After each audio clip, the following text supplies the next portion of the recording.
नमस्कार, मेरो नाम धनसरा ओली, एनएससी एसिया लघु वित्तको सदस्य।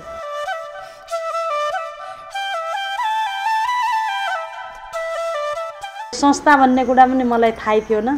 दिदी बहिनीले हजुर पनि बस्नु अनि राम्रो हुन्छ यताउता भनेर बसालेको।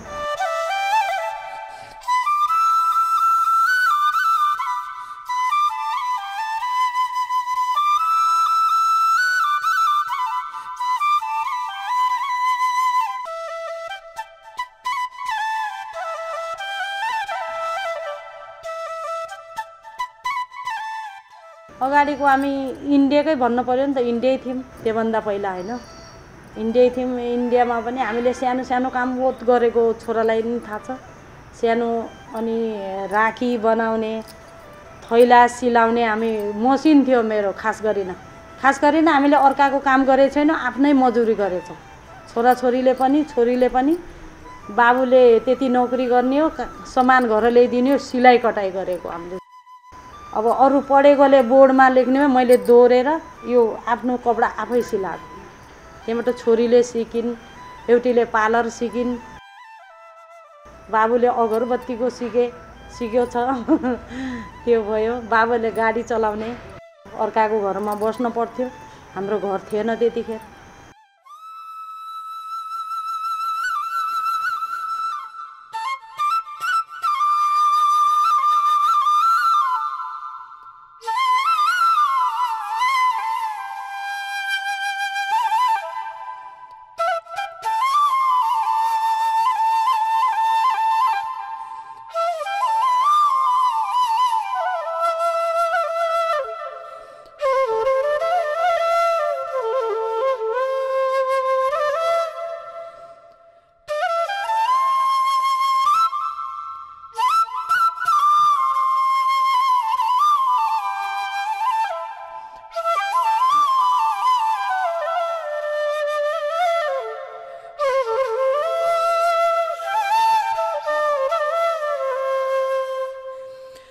एनएससी एसिएको अब लाल पूजा राखेरै हामीले लगेको हो पहिला त होइन।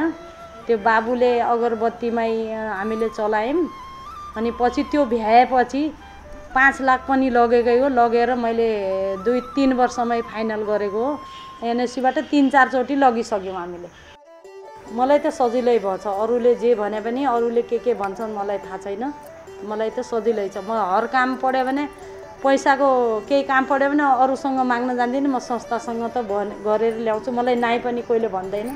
कारोबार हेरेर पैसा पनि दिनुहुन्छ संस्थाले।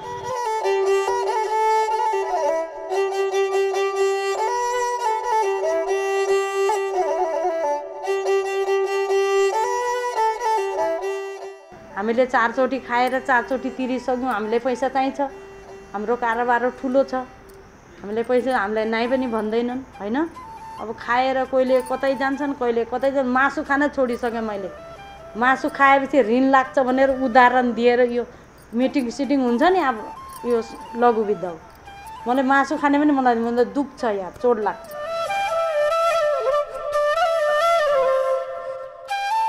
जग्गा पनि अब 1-2 कट्ठा नम्बरी जोडेछौँ।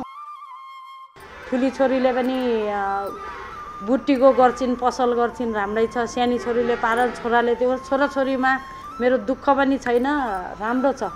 सुखी छु भन्ने जस्तो लाग्छ। छोराछोरीको बिहे भए के भए कारोबार चलिगए छन्।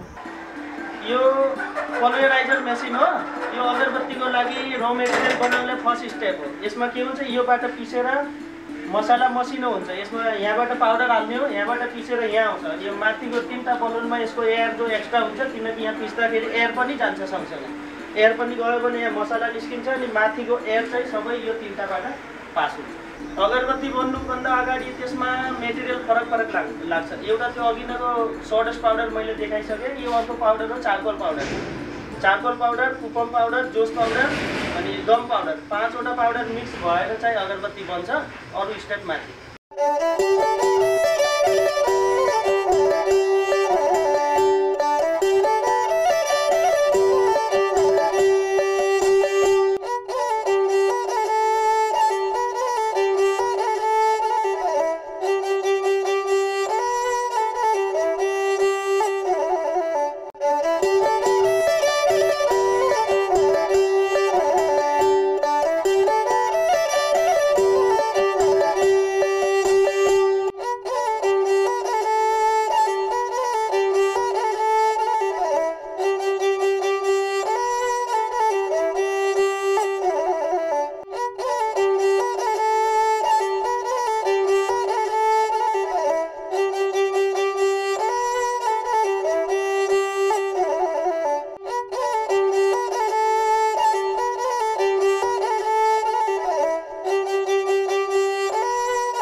हामीले कर्जा खाएको 10 लाख रुपियाँ, 10 लाखबाट हामीले काम गर्न स्टार्ट गऱ्यौँ। त्यो गर्दा गर्दा अहिले चाहिँ हाम्रो कम्पनीको भ्यालु केही नभए 60-70 लाख रुपियाँ मिनिमम छ होला मार्केट भ्यालु हेर्दाखेरि।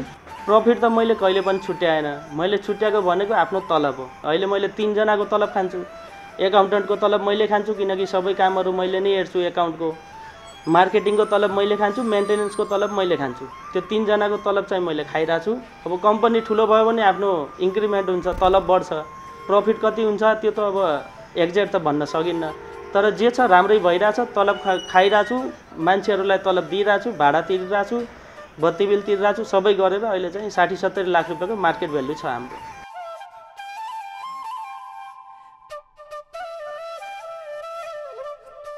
अब दिदी बहिनीहरूको पनि त्यही हो, राम्रोसँग गरेर राम्रोसँग आफू राम्रो भएपछि कारोबार राम्रै हुने हो। न यताउता गरेपछि बचत नगरेपछि नभएपछि त्यही पैसै हो सबैभन्दा त। बचत गर्यो अलि धेरै यताउता राम्रो हुने हो। लगेर पैसा लगेर कारोबार चलाएपछि राम्रोसँग सदुपयोग गरेपछि राम्रो हुने हो। यताउता खान लागे यताउता गऱ्यो भने त्यही आफूलाई समस्या हुने हो, त्यही नराम्रो त हुने हो। पैसा लगेर राम्रोसँग सदुपयोग गर्नु राम्रो हुन्छ, हामीलाई राम्रै भएछ। गरेका छन् दिदीबहिनीहरूले पनि। अब कसैको केही अब यस्तो भन्न सकिन्न, कारोबार बिग्रिन्छ। कसै दिदीबहिनीले राम्रै गरेका छन् गर्नेले त।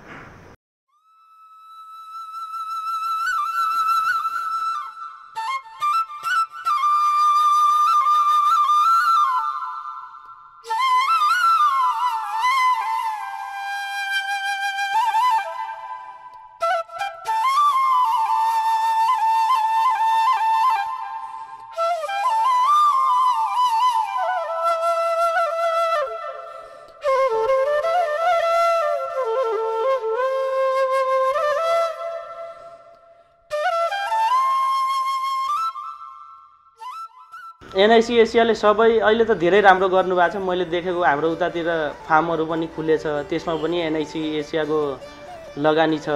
हामीलाई पनि राम्रो गर्नुभएको छ। मेरो हिसाबमा चाहिँ अरू संस्थाहरूभन्दा त अहिले एनआइसी एसिया हाम्रो यतातिर चाहिँ अग्रिम नै छ।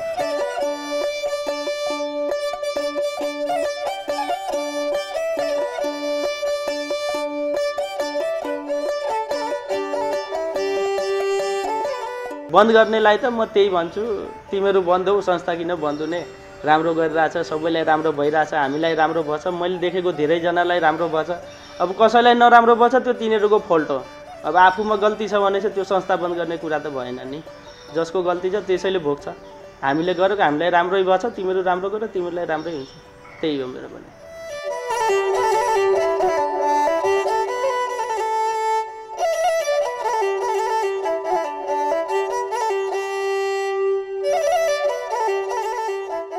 एनआइसी एसिया लघु विद्यालय मेरो धन्यवाद भन्न चाहन्छु। नमस्कार। यो संस्था धेरै धेरै राम्रो, एकदम राम्रो होस्, अझ पनि अगाडि बढ्नुहोस्।